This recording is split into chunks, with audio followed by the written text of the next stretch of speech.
Problem with controllers is you keep buying them. That sure is a hot take. I'm gonna kill you! A keyboard.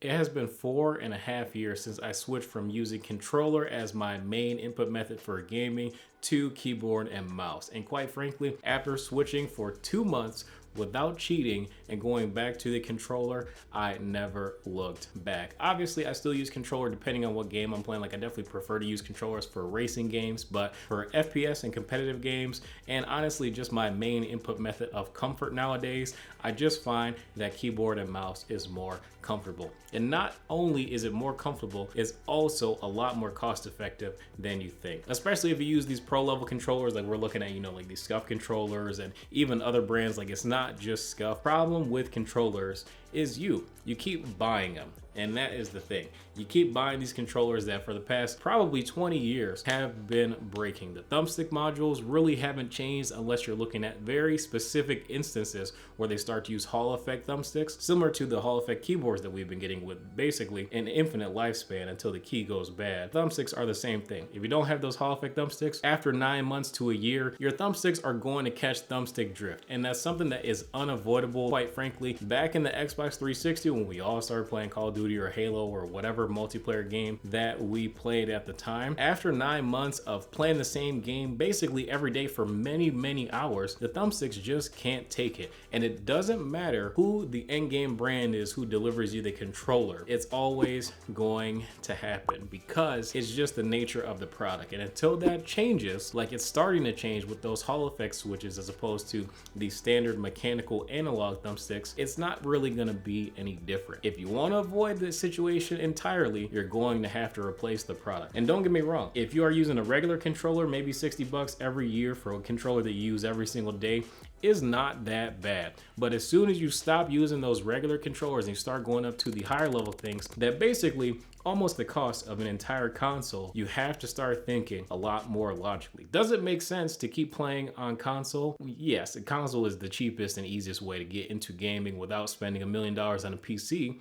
But if you're already ready to jump to that next level, it's time to just go ahead and switch entirely. This is the thing. You're looking at this really expensive controller that has all of these super nice and fancy features that definitely will help you in game. And more or less the reason is because you want to use more of your hand to give you additional features and functions in game so that you can, keep your aim on point and be as precise as possible when you're playing whatever game you're playing. But the problem is, after 9 months of everyday use, what starts to happen? Your paddles on the back, they start to fail because the mechanisms in the paddles are not lasting that long, especially with that super heavy use. If you want to get rid of the problem, you have to come with a new solution. So now, instead of analog sticks, now we have keyboards that you can hot swap the keys. You can just pop one key out and replace it, and boom. It's significantly cheaper long term than buying $200 to $250 controllers, even if you're spending less money. Let's say you're spending $150 every year on a controller.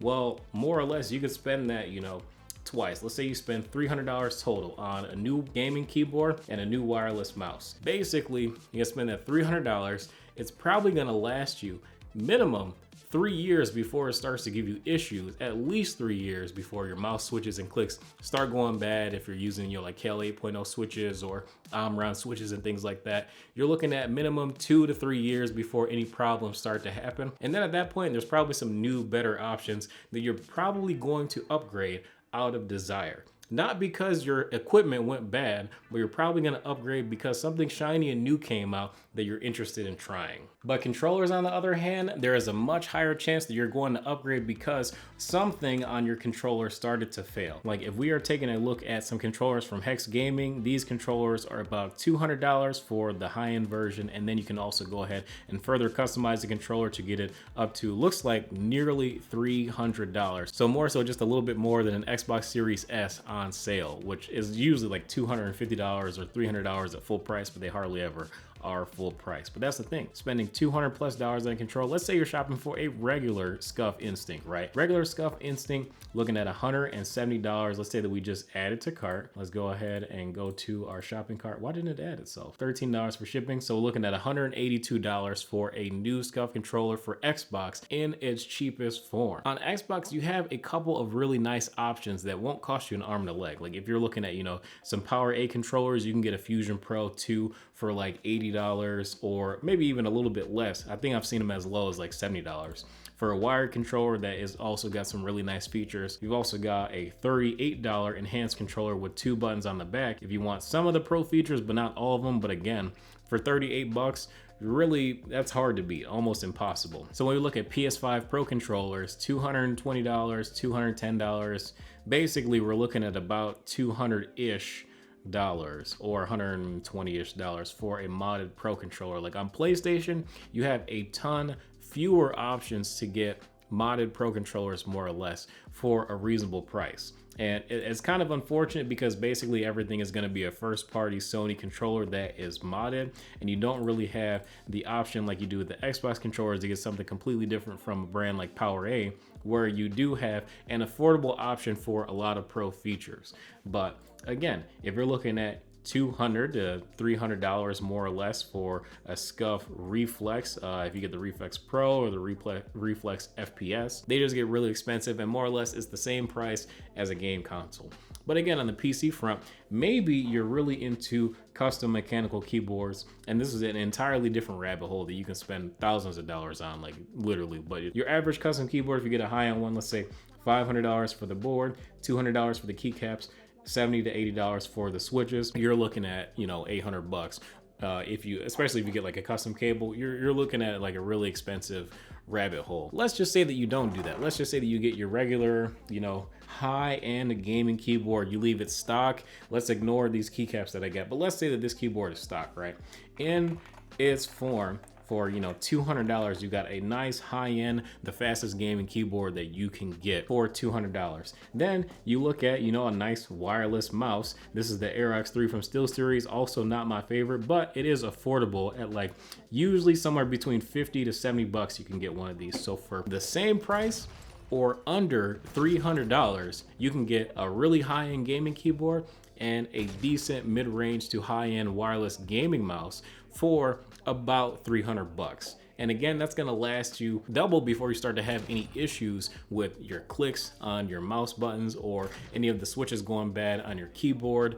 WASD is probably gonna be the most likely to go bad first. But again, most of the keyboards nowadays are coming with hot swap switches. So if your switch starts to go bad, boom, super easy self-service. You don't have to send it in to anyone. Not to mention that when you're looking at keyboard and mouse, it also becomes a lot more customizable. So you can get the exact aesthetic that you're looking for. You can also get customization as far as form factor and sizes. Mouses, there's so many mice out right now, depending if you have small hands, if you have large hands, you can get the right shape and the right size for yourself that's gonna work best for you, because more than likely somebody makes something that's gonna be available that works really well in terms of the size and form factor that you want. Same thing with the keyboards, you can get a 60% or you can get a 10 keyless or even a full-size keyboard, depending on what you want to do and what kind of games you want to play. And again, they just last a lot longer. So I'll give you guys some options in the description below, some of my favorites as far as keyboards and mice. I'm not hating on controllers, but I just want to let you guys know why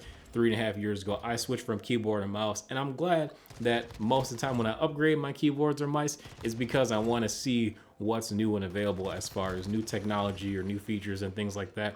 Whereas compared to when I was upgrading my gaming controller, I never wanted to. It's because the first one that I bought broke, then I bought another one, and I bought another one, and then a new console came out, then I bought another one, then another one, then another one, and I'm like, wow, I've already spent more than my $500 Xbox Series X, or at the time Xbox One X, or Xbox One in general. Man, I got all those early. I paid $500 for those. Jesus Christ, I gotta relax. But anyways, I spent more than like my Xbox One X and had like 2 or 3 scuffs go bad. And I think I had like a Razer one or something like that. I can't remember, but basically they all catch stick drift.